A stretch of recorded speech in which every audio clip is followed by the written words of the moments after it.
Page 4. Selections from A Sub-Treasury of American Humor.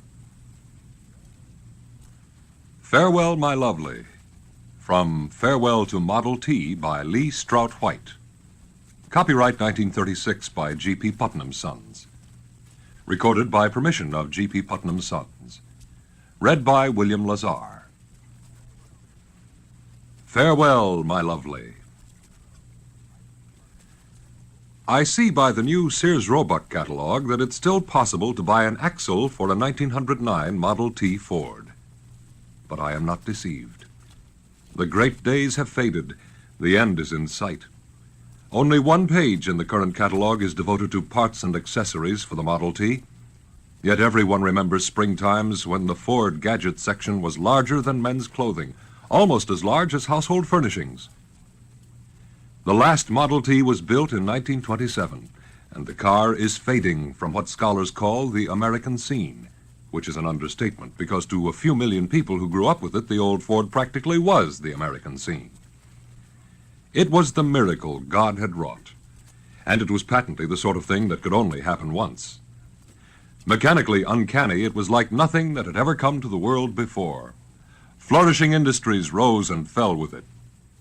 As a vehicle, it was hard-working, commonplace, heroic, and it often seemed to transmit those qualities to the persons who rode in it. My own generation identifies it with youth, with its gaudy, irretrievable excitements. Before it fades into the mist, I would like to pay it the tribute of the sigh that is not a sob, and set down random entries in a shape somewhat less cumbersome than a Sears Roebuck catalog.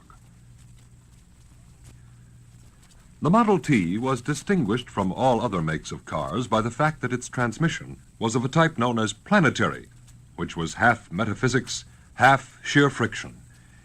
Engineers accepted the word planetary in its epicyclic sense, but I was always conscious that it also meant wandering, erratic.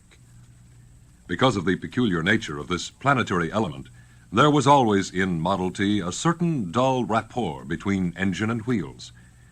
And even when the car was in a state known as neutral, it trembled with a deep imperative and tended to inch forward. There was never a moment when the bands were not faintly egging the machine on. In this respect, it was like a horse, rolling the bit on its tongue, and country people brought to it the same technique they used with draft animals. Its most remarkable quality was its rate of acceleration. In its palmy days, the Model T could take off faster than anything on the road. The reason was simple. To get underway, you simply hooked the third finger of the right hand around a lever on the steering column, pulled down hard, and shoved your left foot forcibly against the low-speed pedal. These were simple, positive motions. The car responded by lunging forward with a roar. After a few seconds of this turmoil, you took your toe off the pedal, eased up a mite on the throttle, and the car, possessed of only 2 forward speeds, catapulted directly into high with a series of ugly jerks, and was off on its glorious errand. The abruptness of this departure was never equaled in other cars of the period. The human leg was, and still is, incapable of letting in a clutch with anything like the forthright abandon that used to send Model T on its way. Letting in a clutch is a negative, hesitant motion, depending on delicate nervous control. Pushing down the Ford pedal was a simple country motion, an expansive act, which came as natural as kicking an old door to make it budge. The driver of the old Model T was a man enthroned. The car, with top up, stood 7 feet high. The driver sat on top of the gas tank, brooding it with his own body. When he wanted gasoline, he alighted, along with everything else in the front seat. The seat was pulled off, the metal cap unscrewed, and a wooden stick thrust down to sound the liquid in the well. There were always a couple of these sounding sticks kicking around in the ratty subcushion regions of a flivver.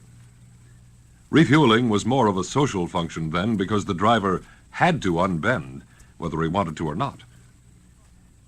Directly in front of the driver was the windshield, high, uncompromisingly erect.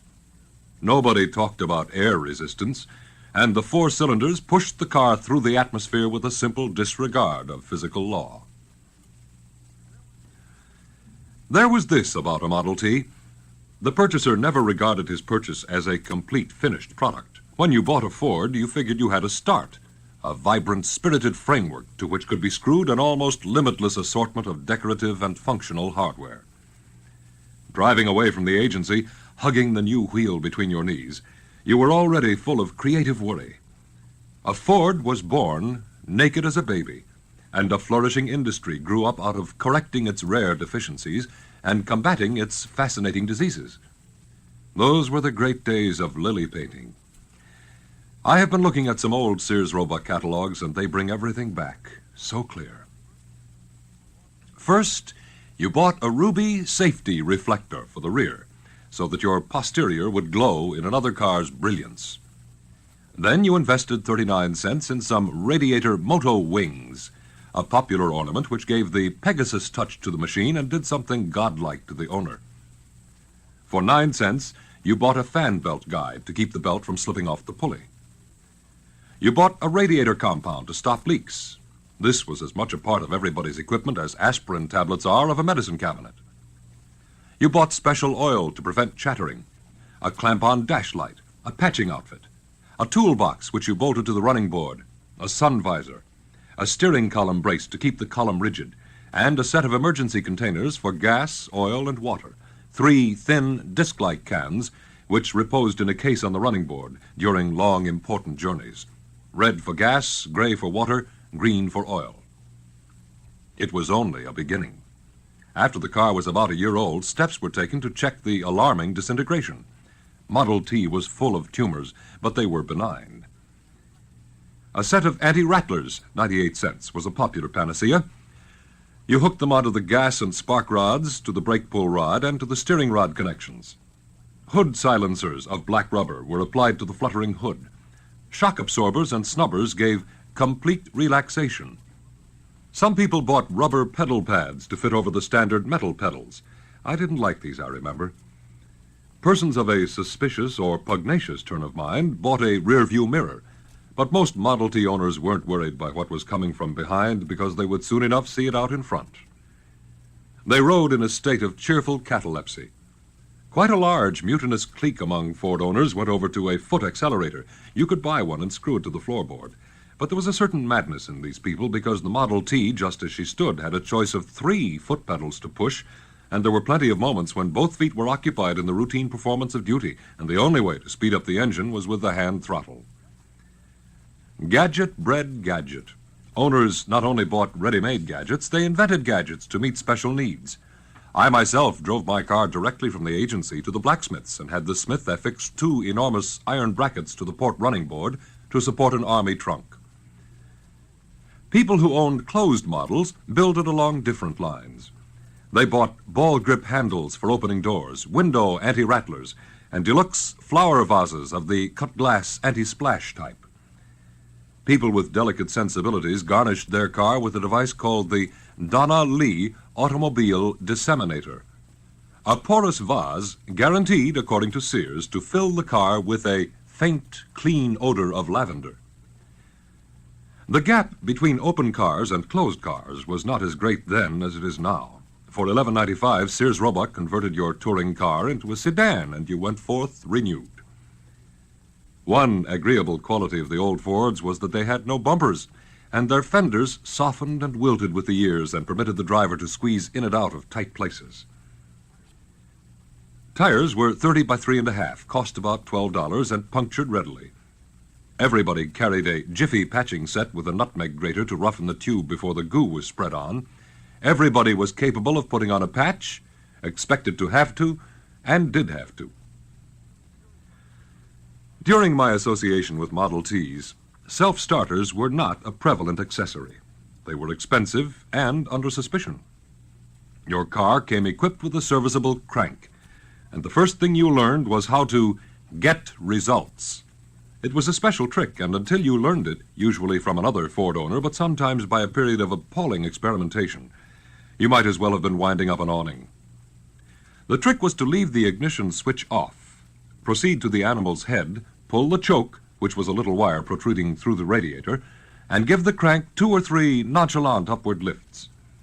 Then, whistling as though thinking about something else, You would saunter back to the driver's cabin, turn the ignition on, return to the crank, and this time, catching it on the downstroke, give it a quick spin with plenty of that. If this procedure was followed, the engine almost always responded, first with a few scattered explosions, then with a tumultuous gunfire, which you checked by racing around to the driver's seat and retarding the throttle. Often, if the emergency brake hadn't been pulled all the way back, the car advanced on you the instant the first explosion occurred, and you would hold it back by leaning your weight against it. I can still feel my old Ford nuzzling me at the curb as though looking for an apple in my pocket.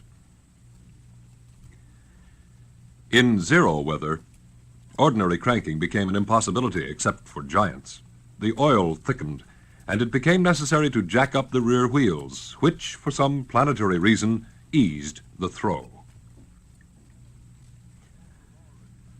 The lore and legend that governed the Ford were boundless. Owners had their own theories about everything. They discussed mutual problems in that wise, infinitely resourceful way old women discuss rheumatism. Exact knowledge was pretty scarce, and often proved less effective than superstition. Dropping a camphor ball into the gas tank was a popular expedient. It seemed to have a tonic effect on both man and machine. There wasn't much to base exact knowledge on. The Ford driver flew blind. He didn't know the temperature of his engine, the speed of his car, the amount of his fuel, or the pressure of his oil. The old Ford lubricated itself by what was amiably described as the splash system. A speedometer cost money and was an extra, like a windshield wiper. The dashboard of the early models was bare, save for an ignition key. Later models, grown effete, boasted an ammeter, which pulsated alarmingly with the throbbing of the car. Under the dash was a box of coils with vibrators which you adjusted or thought you adjusted. Whatever the driver learned of his motor, he learned not through instruments, but through sudden developments. I remember that the timer was one of the vital organs about which there was ample doctrine. When everything else had been checked, you had a look at the timer. It was an extravagantly odd little device, simple in construction, mysterious in function. It contained a roller held by a spring, and there were 4 contact points on the inside of the case against which many people believed the roller rolled. I have had a timer apart on a sick Ford many times, but I never really knew what I was up to. I was just showing off before God. There were almost as many schools of thought as there were timers. Some people, when things went wrong, just clenched their teeth and gave the timer a smart crack with a wrench. Other people opened it up and blew on it. There was a school that held that the timer needed large amounts of oil. They fixed it by frequent baptism. And there was a school that was positive it was meant to run dry as a bone. These people were continually taking it off and wiping it. I remember once spitting into a timer, not in anger, but in a spirit of research. You see, the Model T driver moved in the realm of metaphysics. He believed his car could be hexed. One reason the Ford anatomy was never reduced to an exact science was that, having fixed it, the owner couldn't honestly claim that the treatment had brought about the cure. There were too many authenticated cases of Fords fixing themselves, restored naturally to health after a short rest. Farmers soon discovered this, and it fitted nicely with their draft horse philosophy. Let her cool off and she'll snap into it again. A Ford owner had number 1 bearing constantly in mind. This bearing, being at the front end of the motor, was the one that always burned out because the oil didn't reach it when the car was climbing hills. That's what I was told, anyway. The oil used to recede and leave number 1 dry as a clam flat. You had to watch that bearing like a hawk. It was like a weak heart. You could hear it start knocking, and that was when you stopped and let her cool off. Try as you would to keep the oil supply right, in the end, number 1 always went out. Number 1 bearing burned out on me, and I had to have it replaced, you would say wisely, and your companions always had a lot to tell about how to protect and pamper number 1 to keep her alive.